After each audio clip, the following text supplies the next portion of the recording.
ਸਵਾਗਤ। ਮੈਂ ਹਰਜਿੰਦਰ ਸਿੰਘ ਰੰਧਾਵਾ, ਤੁਸੀਂ ਦੇਖ ਰਹੇ ਹੋ ਪੰਜਾਬ ਟੈਲੀਵਿਜ਼ਨ ਔਰ ਮੇਰੇ ਨਾਲ ਨੇ ਸਰਦਾਰ ਕੇਸੀ ਸਿੰਘ, ਭਾਰਤ ਦੇ ਸਾਬਕਾ ਅੰਬੈਸਡਰ ਉੱਗੇ ਵਿਦਵਾਨ। ਜੀ ਆਇਆਂ ਜੀ।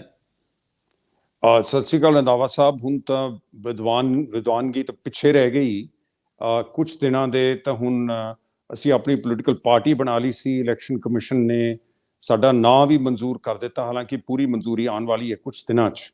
ਸੁਨਹਿਰਾ ਪੰਜਾਬ ਪਾਰਟੀ ਦਾ ਮੈਂ ਹੁਣ ਪ੍ਰਧਾਨ ਹੈ। ਸੋ ਹੁਣ ਤਾਂ ਸਿੱਖਿਆ ਹੀ ਦਿੰਦੇ ਸੀ, ਹੁਣ ਛਿੱਤਰ ਖਾਣ ਦਾ ਟਾਈਮ ਆਇਆ। ਉਹ ਕਮਾਲ ਹੈ। ਮੈਂ ਨਾ ਅਸੀਂ ਗੈਰ ਰਸਮੀ ਗੱਲਬਾਤ ਕਰਦੇ ਸੀ ਦੋਸਤੋ, ਤੇ ਸਰਦਾਰ ਕੇਸੀ ਸਿੰਘ ਮੈਨੂੰ ਕਹਿੰਦੇ ਰੰਧਾਵਾ ਭੁੱਖੇ ਭੇੜੀਏ ਹਰਲ ਹਰਲ ਕਰਦੇ ਫਿਰਦੇ ਆ, ਇਹ ਅਧਮੋਏ ਪੰਜਾਬ ਦਾ ਰਹਿੰਦਾ ਮਾਸ ਵੀ ਚਰੂੰਡ ਲੈਣਗੇ। ਇਹ ਗੱਲ ਮੇਰੇ ਸੀਨੇ ਬਹਿ ਗਈ। ਮੈਂ ਕਿਹਾ ਸਰਦਾਰ ਸਾਹਿਬ ਕੈਮਰਾ ਔਨ ਕਰਦੇ ਆ। ਸੋ ਇਹਨਾਂ ਨੇ ਮੇਰੀ ਬੇਨਤੀ ਪ੍ਰਵਾਨ ਕੀਤੀ। ਮੈਨੂੰ ਪੰਜਾਬ ਦਾ ਚੋਣ ਦ੍ਰਿਸ਼ ਦੱਸਿਓ, ਜਿਹੜੀ ਸਟੇਟਮੈਂਟ ਹੈ ਤੁਹਾਡੀ ਇੱਕ ਲਾਈਨ ਦੀ, ਭੁੱਖੇ ਭੇੜੀਏ ਹਰਲ ਹਰਲ ਕਰਦੇ ਫਿਰਦੇ ਆ। ਪੰਜਾਬ ਤਾਂ ਤਬਦੀਲੀ ਭਾਲਦਾ ਸੀ, ਤੁਸੀਂ ਕਹਿੰਦੇ ਹੋ ਇਹ ਦੰਦਾਂ ਨੂੰ ਖੂਨ ਲਾਈ ਬੈਠੇ ਆ। ਕੀ ਕਹੀਏ? ਮੈਂ ਇਹਦੇ ਨਾਲ ਇੱਕੋ ਪੁਰਾਣੀ ਕਹਾਣੀ ਵੀ ਜੋੜ ਦਿੰਦਾ। ਲੂੰਬੜੀ ਜ਼ਖਮੀ ਹੋਈ ਪਈ ਸੀ ਤੇ ਉਹਦਾ ਭਰਾ ਆ ਗਿਆ, ਮੱਖੀਆਂ ਬੈਠੀਆਂ ਸੀ ਉੱਤੇ, ਤੇ ਕਹਿਣ ਲੱਗਿਆ ਮੈਂ ਮੱਖੀਆਂ ਉਡਾ ਦਾਂ, ਤੇਰਾ ਖੂਨ ਪੀ ਜਾਂਦੀਆਂ। ਲੂੰਬੜੀ ਕਹਿੰਦੀ ਨਹੀਂ, ਇਹ ਤਾਂ ਰੱਜ ਗਈਆਂ, ਜੇ ਇਹਨਾਂ ਨੂੰ ਉਡਾਤਾ ਜਿਹੜੇ ਨਵੀਆਂ ਆਉਣਗੀਆਂ ਉਹ ਭੁੱਖੀਆਂ ਹੋਣਗੀਆਂ। ਸੋ ਹੁਣ ਉਹ ਲੂੰਬੜੀ ਵਾਲਾ ਹਾਲ ਹੈ ਪੰਜਾਬ ਦਾ। ਦੇਖੋ, ਪੰਜਾਬ ਚਾਹ ਰਿਹਾ ਸੀ ਤਬਦੀਲੀ। ਅਸੀਂ ਵੀ ਜਦ ਘੁੰਮ ਕੇ ਫਿਰ ਕੇ ਗੱਲ ਕਰੀਂਦੀ ਹੈ, ਉਹ ਤੰਗ ਆਏ ਹੋਏ ਸੀ ਇਹ ਦੋ ਪਰਿਵਾਰਾਂ ਤੋਂ, ਪਿਛਲੀ 25 ਸਾਲ ਦੀ ਰਾਜਨੀਤੀ ਤੋਂ। ਔਰ ਤਬਦੀਲੀ ਜਦ ਉਹ ਦੇਖਦੇ ਸੀ ਤਾਂ ਉਹਨਾਂ ਨੂੰ ਲੱਗਿਆ ਸ਼ਾਇਦ ਕਿਸਾਨਾਂ ਦੇ ਅੰਦੋਲਨ 'ਚ ਤਬਦੀਲੀ ਨਿਕਲੇ। ਅਸੀਂ ਵੀ ਇਹੀ ਮਹਿਸੂਸ ਕੀਤਾ, ਤਾਂ ਹੀ ਕਿਸਾਨਾਂ ਦੇ ਅੰਦੋਲਨ ਦੇ ਦੌਰਾਨ ਕਿਸਾਨਾਂ ਦੇ ਨੇਤਾਆਂ ਨਾਲ ਗੱਲਬਾਤ ਕੀਤੀ, ਸੰਪਰਕ ਰੱਖਿਆ। ਤਾਂ ਉਦੋਂ ਹਾਲੇ ਸਾਡਾ ਮੰਚ ਸੀ, ਅਸੀਂ ਇਹ ਕਿਹਾ ਉਹਨਾਂ ਨਾਲ ਮਿਲ ਕੇ ਕੋਈ ਪਾਰਟੀ ਬਣਾਈਏ, ਉਹਨਾਂ ਨੂੰ ਪੁੱਛ ਕੇ ਬਣਾਈਏ, ਪਰ ਉਹਨਾਂ ਨੇ ਕੋਈ ਹਰੀ ਝੰਡੀ ਨਹੀਂ ਦਿੱਤੀ। ਫਿਰ ਅਫਸੋਸ ਦੀ ਗੱਲ ਇਹ ਹੋਈ ਕਿ ਜਦ ਉਹਦੇ 'ਚੋਂ ਜਿਹੜੇ ਨਿਕਲ ਕੇ ਵੀ ਆਏ ਰਾਜਨੀਤੀ ਵੱਲ, ਉਹੀ ਆਮ ਆਦਮੀ ਪਾਰਟੀ ਨਾਲ ਗੱਲਬਾਤ ਸ਼ੁਰੂ ਕਰ ਲਈ। ਹਾਲਾਂਕਿ ਰਾਜੇਵਾਲ ਸਾਹਿਬ ਕਹਿੰਦੇ ਨਹੀਂ ਜੀ, ਮੇਰੀ ਤਾਂ ਇੱਕੋ ਹੀ ਗੱਲ ਹੋਈ ਹੈ, ਇਹ ਕੋਈ ਦਿਲ ਨਹੀਂ ਲੱਗਦੀ ਗੱਲ। ਕਿਉਂਕਿ ਜੇ ਇੱਕੋ ਹੀ ਗੱਲ ਹੋਈ ਹੈ, ਜਦ 3-4 ਹਫ਼ਤੇ ਦਾ ਇਹ ਚੱਲ ਰਿਹਾ ਸੀ ਕਿ ਇਹਨਾਂ ਨੂੰ ਚਿਹਰਾ ਬਣਾ ਰਹੀ ਆਮ ਆਦਮੀ ਪਾਰਟੀ, ਤਾਂ ਉਸੇ ਵਕਤ ਇਹਨਾਂ ਨੂੰ ਨਕਾਰ ਦੇਣਾ ਚਾਹੀਦਾ ਸੀ ਕਿ ਮੈਂ ਤਾਂ ਇਹਨਾਂ ਨਾਲ ਕੋਈ ਗੱਲ ਹੀ ਨਹੀਂ ਕਰ ਰਿਹਾ। ਉਹ ਗੱਲ ਚੱਲਣ ਦੇ ਨਾਲ ਧੁੰਦਲਾ ਹੋ ਗਿਆ। ਹੋਰ ਕੰਮ ਪਿੰਡਾਂ ਦੇ ਸਾਡਾ ਭਾਈਚਾਰਾ ਉਹ ਉਧਰ ਨੂੰ ਮੁੜਨੇ ਸ਼ੁਰੂ ਹੋ ਗਏ, ਕੁਝ ਆਮ ਆਦਮੀ ਪਾਰਟੀ ਵੱਲ। ਉਹਨਾਂ ਨੇ ਸੋਚਿਆ ਇਹ ਬਦਲਾਅ ਹੈ, ਇਹ ਬਦਲਾਅ ਦੇ ਵਿੱਚ ਕਿਸਾਨੀ ਅੰਦੋਲਨ ਤੇ ਆਮ ਆਦਮੀ ਪਾਰਟੀ ਮਿਲ ਕੇ ਜਿਹੜਾ ਵਿਆਹ ਹੋਏਗਾ, ਉਹਦੇ ਚੋਂ ਬਦਲਾਅ ਨਿਕਲੇਗਾ। ਲੇਕਿਨ ਉਹ ਨਹੀਂ ਹੋਇਆ। ਉਹ ਹੌਲੀ ਹੌਲੀ ਕੇਜਰੀਵਾਲ ਨੇ ਇਹਨਾਂ ਦਾ ਟਾਈਮ ਜ਼ਾਇਆ ਕਰਤਾ, ਇਹ ਪਾਰਟੀ ਵੀ ਨਹੀਂ ਬਣਾ ਸਕੇ, ਇਹ ਅੰਦੋਲਨ ਆਪਣਾ ਆ ਕੇ ਇਲੈਕਸ਼ਨ ਦੀ ਰੈਲੀਆਂ ਵੀ ਨਹੀਂ ਕਰ ਸਕੇ। ਔਰ ਅਖੀਰ 'ਚ ਕਹਤਾ ਨਹੀਂ, ਮੇਰੇ ਤਾਂ ਭਰ ਗਏ, 10-15 ਲੈਣੇ ਆ ਤਾਂ ਲੈ ਲਓ, ਨਹੀਂ ਤੁਸੀਂ ਛੁੱਟੀ ਕਰੋ। ਹੁਣ ਕੀ ਤਬਦੀਲੀ ਪੰਜਾਬ ਦੇ ਅੱਗੇ ਇਸ ਵੇਲੇ ਹੈ? ਕਿੰਨੇ ਬੰਦੇ ਇੱਕ ਪਾਰਟੀ ਚੋਂ ਨਿਕਲ ਕੇ ਦੂਜੀ ਚੋਂ ਨਿਕਲ ਕੇ ਤੀਜੀ 'ਚ ਉਂਗਲਾਂ ਉਠਾਈਆਂ ਜਾ ਰਹੀਆਂ ਕਿ ਕਿਸ ਲਈ ਟਿਕਟਾਂ ਦਿੱਤੀਆਂ ਜਾ ਰਹੀਆਂ। ਮੇਰੇ ਕੋਲ ਅੱਜ ਹੀ ਮਨੀਸ਼ ਤਿਵਾੜੀ ਜੀ ਦੁਪਹਿਰੇ ਲੰਚ ਖਾਣ ਲਈ ਨਿਕਲ ਰਹੇ ਸੀ। ਮੈਂ ਕਿਹਾ ਆ ਜਾਓ ਲੰਚ ਖਾਈਏ, ਤੁਹਾਨੂੰ ਪੁੱਛੀਏ। ਉਹ ਕਹਿੰਦੇ ਮੈਂ ਅੱਜ ਤੱਕ ਤੇ ਪ੍ਰੋਗਰਾਮ ਕਰਕੇ ਆਇਆ। ਮੈਂ ਉਹਨਾਂ ਨੇ ਕਿਹਾ ਦੇਖੋ, ਲੁਧਿਆਣੇ ਦੇ ਕੈਂਡੀਡੇਟ 5-6 ਤਾਂ ਇਹਨਾਂ ਦੇ ਕਾਂਗਰਸ ਦੇ ਕੈਂਡੀਡੇਟ ਹੈ ਜਿਨ੍ਹਾਂ ਨੇ ਆਮ ਆਦਮੀ ਪਾਰਟੀ ਨੇ ਟਿਕਟਾਂ ਦਿੱਤੀਆਂ। ਕਈ ਜਗ੍ਹਾ ਤੋਂ ਬੱਚੇ ਸਾਡੇ ਨਾਲ ਜੁੜੇ ਆ ਕੇ, ਮੋਹਾਲੀ ਤੋਂ, ਜਲੰਧਰ ਤੋਂ, ਫਿਰ ਅਮਰਗੜ੍ਹ 'ਚ ਹੈਗਾ ਸ਼ੀਰਾ, ਉਹ ਛੱਡ ਕੇ ਆ ਗਏ ਜਦ ਉਹਨਾਂ ਨੂੰ ਟਿਕਟਾਂ ਨਹੀਂ ਮਿਲੀਆਂ। ਮੈਨੂੰ ਕੱਲ ਹੀ ਪਤਾ ਲੱਗਿਆ, ਮੇਰੇ ਪੁਰਾਣੇ ਮਿੱਤਰ ਗੁਰਦਰਸ਼ਨ ਸਿੰਘ ਹੁਣੀ ਨਾਭੇ ਦੇ, ਇੰਨੇ ਪੁਰਾਣੇ ਅੱਛੇ ਕਾਂਗਰਸ ਦੇ ਲੀਡਰ ਸੀ, ਜੇ ਉਹ ਜਿਉਂਦੇ ਰਹਿੰਦੇ ਤਾਂ ਸ਼ਾਇਦ ਕੈਪਟਨ ਸਾਹਿਬ CM ਨਾ ਬਣਦੇ, ਕਿਉਂਕਿ ਉਹਨਾਂ ਦੀ ਗੁਰਦਰਸ਼ਨ ਸਿੰਘ ਹੋਣਾ ਦੀ ਸੀਨੀਅਰਿਟੀ ਸੀ। ਉਹਨਾਂ ਦਾ ਵੱਡਾ ਬੇਟਾ ਤਾਂ ਰਣਦੀਪ ਕਾਂਗਰਸ ਹੈ, ਛੋਟਾ ਬੇਟਾ ਮੈਨੂੰ ਨਹੀਂ ਸੀ ਪਤਾ ਆਪ ਨਾਲ ਜੁੜਿਆ ਹੋਇਆ। ਉਹਨੂੰ ਵਿਚਾਰੇ ਨੂੰ 2 ਸਾਲ ਦੀ ਮਿਹਨਤ ਦੇ ਬਾਅਦ ਉਹਨੂੰ ਟਿਕਟ ਨਹੀਂ ਦਿੱਤੀ। ਉਹ ਹੁਣ ਆਜ਼ਾਦ ਖੜਾ ਹੋਇਆ ਪਟਿਆਲਾ ਰੂਰਲ ਤੋਂ। ਸੋ ਜਦ ਮੈਨੂੰ ਪਤਾ ਲੱਗਿਆ, ਮੈਂ ਉਹਨਾਂ ਨੂੰ ਕਿਹਾ ਦੱਸੋ, ਅਸੀਂ ਆ ਕੇ ਥੋੜਾ ਪ੍ਰਚਾਰ ਕਰੀਏ ਤੁਹਾਡੇ ਲਈ, ਤਾਂ ਹੋ ਸਕਦਾ ਅਗਲੇ 2-4 ਦਿਨ 'ਚ ਜੇ ਕੋਈ ਉਹ ਮੀਟਿੰਗ ਰੱਖਦੇ ਆ ਤਾਂ ਜਾਵਾਂਗੇ। ਤਾਂ ਇਸ ਲਈ ਮਸਲਾ ਕੀ ਹੈ ਹੁਣ? ਪੰਜਾਬ ਕੀ ਤੈਅ ਕਰੇ? ਇਸ ਧੁੰਦਲੇਪਨ ਚੋਂ ਕੀ ਨਿਕਲੇਗਾ? ਦੇਖੋ, ਇਸ ਵੇਲੇ ਮੈਂ ਸਮਝਦਾ ਕਿ ਸਿਰਫ ਉਹਨਾਂ ਉਮੀਦਵਾਰਾਂ ਲਈ ਵੋਟ ਪਾਣੀ ਚਾਹੀਦੀ ਹੈ। ਇਸ ਵੇਲੇ ਪਾਰਟੀ ਨੂੰ ਨਾ ਦੇਖੇ ਪੰਜਾਬ, ਉਮੀਦਵਾਰਾਂ ਨੂੰ ਦੇਖੇ। ਕਿਹੜਾ ਉਮੀਦਵਾਰ ਚੰਗਾ ਹੈ, ਇੰਡੀਪੈਂਡੈਂਟ ਹੈ, ਕਿਸਾਨਾਂ ਨੇ ਖੜਾ ਕੀਤਾ ਹੈ, ਮੈਂ ਕਹਿੰਦਾ ਆਪ ਨੇ ਵੀ ਖੜਾ ਕੀਤਾ ਹੈ, ਕਾਂਗਰਸ ਨੇ ਖੜਾ ਕੀਤਾ, ਅਕਾਲੀਆਂ ਨੇ ਖੜਾ ਕੀਤਾ, ਚੰਗਾ ਬੰਦਾ ਦੇਖ ਕੇ ਵੋਟ ਪਾਓ। ਹੋ ਸਕਦਾ ਹੈ ਕਿਸੇ ਇੱਕ ਪਾਰਟੀ ਦੀ ਬਹੁਮਤ ਨਾ ਆਵੇ, ਕਿਉਂਕਿ ਜਿਹੜੀ ਤਬਦੀਲੀ ਅਸੀਂ ਚਾਹ ਰਹੇ ਹਾਂ, ਜਦ ਇਤਿਹਾਸ ਤਬਦੀਲੀ ਲਿਆਉਂਦਾ ਹੈ, ਕਈ ਵਾਰ ਤਾਂ ਇੱਕਦਮ ਇੱਕ ਭੁਚਾਲ ਚ ਆ ਜਾਂਦਾ ਹੈ, ਕਈ ਵਾਰ ਇੱਕ ਭੁਚਾਲ ਚ ਨਹੀਂ ਆਉਂਦਾ। ਭੁਚਾਲ ਦੇ ਨਾਲ ਕਈ ਵਾਰ ਗਲਤ ਪਾਸੇ ਜਾ ਸਕਦਾ ਪੰਜਾਬ। ਤੋਂ ਇਸ ਕਰਕੇ ਜੇ ਹੁਣ ਇੱਕਦਮ ਤੰਗ ਆ ਕੇ ਇਹ ਸੋਚ ਕੇ ਕਿ ਆਪ ਵਾਲੇ ਤਬਦੀਲੀ ਹੈ, ਇਹ ਤਾਂ ਤੁਹਾਨੂੰ ਯਾਦ ਹੈ ਨਾ, ਭੇੜੀਆ ਨੇ ਲੈਮ ਦੀ ਉਹਦੀ ਭੇਡ ਦੀ ਖੱਲ ਪਾ ਕੇ ਭੇੜੀਆ ਆ ਗਿਆ, ਤਾਂ ਇਹ ਉਹੀ ਨੇ, ਇਹ ਤਬਦੀਲੀ ਨਹੀਂ ਹੈ। ਇਹਦੇ ਚ ਕੋਈ ਗਲਤੀ ਨਾ ਕਰਨ, ਕਿਉਂਕਿ ਆਪ ਦੀ ਕੋਈ ਬੁਨਿਆਦੀ ਸੋਚ ਨਹੀਂ ਹੈ, ਕੋਈ ਆਈਡੀਓਲੋਜੀ ਨਹੀਂ ਹੈ। ਜੇ ਤੁਸੀਂ ਕਹੋ ਕਿ ਇਹਨਾਂ ਦਾ ਇਕਨੋਮੀ ਦੇ ਉੱਤੇ ਕਿਸ ਚੀਜ਼, ਦੋ ਹੀ ਗੱਲਾਂ ਕਰਦੇ, ਸਕੂਲ ਬਣਾਵਾਂਗੇ, ਹਸਪਤਾਲ ਬਣਾਵਾਂਗੇ, ਸਕੂਲ। ਸੋ ਇਸ ਕਰਕੇ ਸੋਚ ਵਾਲੀ ਪਾਰਟੀ ਨਹੀਂ ਹੈ। ਸਰਦਾਰ ਸਾਹਿਬ ਬੰਦੇ ਜੁੜ ਰਹੇ ਆ ਜੀ, ਇਹਦੇ ਚ ਇੱਕ ਸਵਾਲ ਬਹੁਤ ਅਹਿਮ ਆ। ਦੇਖੋ, ਜਦੋਂ ਤੁਸੀਂ ਧਰਾਤਲ ਤੇ ਵਿਚਰਦੇ ਹੋ ਤੇ ਹਰ ਤੀਜਾ ਬੰਦਾ ਇਹ ਗੱਲ ਕਹਿੰਦਾ ਹੈ ਕਿ ਮੈਂ ਤਾਂ ਝਾੜੂ ਵੱਲ ਜਾਊਂਗਾ, ਵੋਕਲ ਹੈ। ਜਿਹੜੇ ਨਹੀਂ ਉਹ ਚੁੱਪ ਕਰ ਰਹਿੰਦੇ ਆ। ਕੱਲ ਵੀ ਅਸੀਂ ਕਾਫੀ ਜਗ੍ਹਾ ਤੇ ਇੱਕ ਤੋਂ ਵੱਧ ਜਗ੍ਹਾ ਤੇ ਗਏ, ਔਰ ਮੇਰੇ ਨਾਲ ਪ੍ਰੋਮੀਨੈਂਟ ਲੋਕ ਸੀਗੇ ਕੁਝ, ਔਰ ਉਹ ਸਿੰਗਰ ਸੀ ਵੱਡੇ। ਪੁੱਛਿਆ, ਜਿੰਨਿਆਂ ਨੂੰ ਪੁੱਛਿਆ, ਜਿਹੜੇ ਆਮ ਆਦਮੀ ਪਾਰਟੀ ਦੇ ਸਮਰਥਕ ਆ ਉਹ ਤਾਂ ਬੋਲ ਦਿੰਦੇ, ਲੇਕਿਨ ਜਿਹੜੇ ਦੂਜੇ ਆ ਉਹ ਚੁੱਪ ਕਰ ਰਹਿੰਦੇ ਆ। ਮੇਰਾ ਸਿੱਧਾ ਸਵਾਲ ਇਹ ਆ ਕਿ ਮੋਟੇ ਤੌਰ ਤੇ ਤਾਂ ਇੰਝ ਲੱਗਦਾ ਸੀ ਕਿ ਆਮ ਆਦਮੀ ਪਾਰਟੀ 2017 ਵਾਂਗ ਕਾਫੀ ਅੱਗੇ ਆ। ਥੋੜੇ ਦਿਨ ਚ ਬੀਜੇਪੀ ਸ਼ਹਿਰਾਂ ਦੇ ਵਿੱਚ ਆਪਣੀ ਵੋਟ ਐਕਟੀਵੇਟ ਕਰ ਪਾਈ, ਇੰਝ ਲੱਗਦਾ ਹੈ। ਜਿਹੜੀ ਕਾਂਗਰਸ ਹੈ ਉਹਨੇ ਆਪਸੀ ਕਲੇਸ਼ ਦੇ ਵਿੱਚ, ਆਪਸੀ ਝਗੜੇ ਦੇ ਵਿੱਚ ਆਪਣੀ ਵੋਟ ਖਰਾਬ ਕੀਤੀ ਹੈ। ਜਿਹੜੀ ਕਾਂਗਰਸ ਵੱਲੋਂ ਵੋਟ ਸ਼ਿਫਟ ਹੋ ਰਹੀ ਸੀ ਉਹ ਸਿੱਧੀ ਆਮ ਆਦਮੀ ਪਾਰਟੀ ਨੂੰ ਜਾ ਰਹੀ ਸੀ। ਹੁਣ ਉਹ ਸ਼ਹਿਰਾਂ ਦੇ ਵਿੱਚ ਬੀਜੇਪੀ ਔਰ ਆਮ ਆਦਮੀ ਪਾਰਟੀ 'ਚ ਵੰਡੀ ਜਾ ਰਹੀ ਆ। ਅਕਾਲੀਆਂ ਦੀ ਵੋਟ ਨੂੰ ਕਿਸਾਨੀ ਥੋੜਾ ਬਹੁਤਾ ਸੇਕ ਤਾਂ ਲਾਉਂਦੀ ਆ।